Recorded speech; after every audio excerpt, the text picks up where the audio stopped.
So my wife has a 2012 Ford Edge. I was halfway through this repair and decided to make a quick video because I searched YouTube for about 45 minutes and I couldn't find anything that I liked. That was quick, simple, and easy. I had to splice like 6 people's videos together. If you've got a car and the windshield wipers don't shut off, no matter what you do, I mean, you flick them, you turn them on, off, and they just stay on forever. Well, here's the fix. It's actually really quick and simple. So this is the part number for the 2012 Ford Edge. Pretty sure it's able to be used on a bunch of different models. I go to rockauto.com to buy all my parts, usually half price compared to AutoZone or any other online place. Yeah, there's a lot of parts like Parts Geeks and everybody else, but rockauto.com has been my go-to. I picked this up. I called the dealership. They wanted $170 just for the part. I got this, I think it was 26 bucks. And it's literally a Ford Motorcraft part. Pretty quick and simple. I actually got all the way through to the end of the repair, but I'll show you. There are 3 bolts like this. They're located here, here, and there. Once you remove those bolts, just give this little shake. That whole housing will come off. Pull the steering wheel all the way out.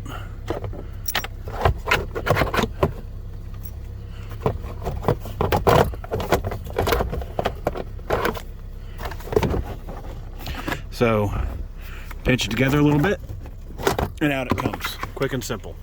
So now you've exposed the bottom piece. The top will literally just peel back, get it out of your way. Once you've done that, I locked it in place so it didn't move around. You typically remove this as well if you want it to be easier, right? So if you don't want to fuss with this and have to squeeze and pull through, there's a bolt there, right there, and a bolt right there. That is these bolts, and I used a 10mm for the bottom bolts, and for the steering column bolts I used a 7mm. So 10mm and 7mm gets the whole job done. Reduce these 2 bolts. These clips pop straight out, so you can pull this down and let it hang, or you can just pull that off and kind of finagle it out. That's totally up to you. Step 2 is pretty quick and simple. Here is the controller or the switch. This slides straight in. It's simple. Right, so that's the orifice, right? So if you look right here, here's a screw hole, there's a screw hole.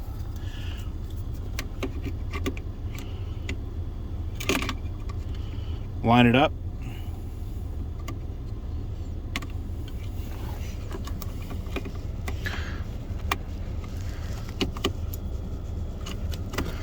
Done. It's that quick. Snaps in. Uses 2 small. You can either use a star or a hex. I used a number 2 Allen. Works perfect. So that right there is the new one in place. Sorry about the star glare here from the sun. Doing this in the middle of the day. This is the old one. So worn. 12 years old. Something inside this switch was worn. Didn't matter what we did. I'd have it in high or low. Every once in a while you hit a bump and it'd turn on, even it off. So quick and easy replacement. Dealership wanted $500 or $450 to do it with labor. I thought that was insane.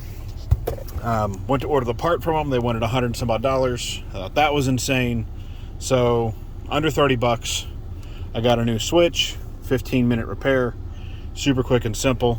Just attach it with all the bolts back in place.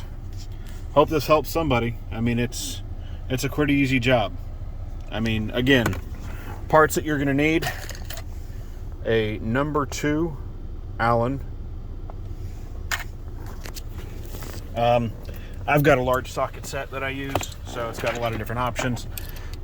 You will need an extension to get deep inside. inside the steering column here, to reach up and get those bolts. That is a number 7. Again, that's in metric, to get the steering column. And then the one underneath the dash, you're going to use a 10 millimeter. So you're going to have 2 bolts underneath, 3 bolts in the steering column, then everything just clicks apart. 2 small screws. That glare is nuts. 2 small screws that are going to be holding this in. You do have to use a short necked, like a number 2, to be able to get your tool back in there, just because it only has a small bit of clearance, right? So thread your bolt in, tighten it up, super simple. And I mean, it's super easy. I'm gonna throw a link to the parts down in the description in case this is something that you need. I went ahead and ordered new windshield. I got OEM factory Ford windshield blades in the front and the whole housing and rear, plus this new switch for less than what the new switch was at the parts house at Ford. So anyways, hope this helps somebody. Hope there's anybody out there that needed the repair done. Again, my wife's got a 2012 Ford Edge. Part number again for hers is this right here, Ford Motorcraft actual part. So, and again, it's the exact same thing, right? So both are from Ford. Old one, new one. Doesn't look like anything's wrong with it, right? But just something wrong beside the switch inside here. Anyways, I do a lot of my own repairs. I just can't stand paying other people. So I should start doing more videos on that, I think, just because, I don't know. I think in a world where right now we're paying 50% markup and we've got inflation going through the roof, if you can do your own repairs, it's helpful. So anyways, hope this helps somebody. Hope you're having a great day, and peace out.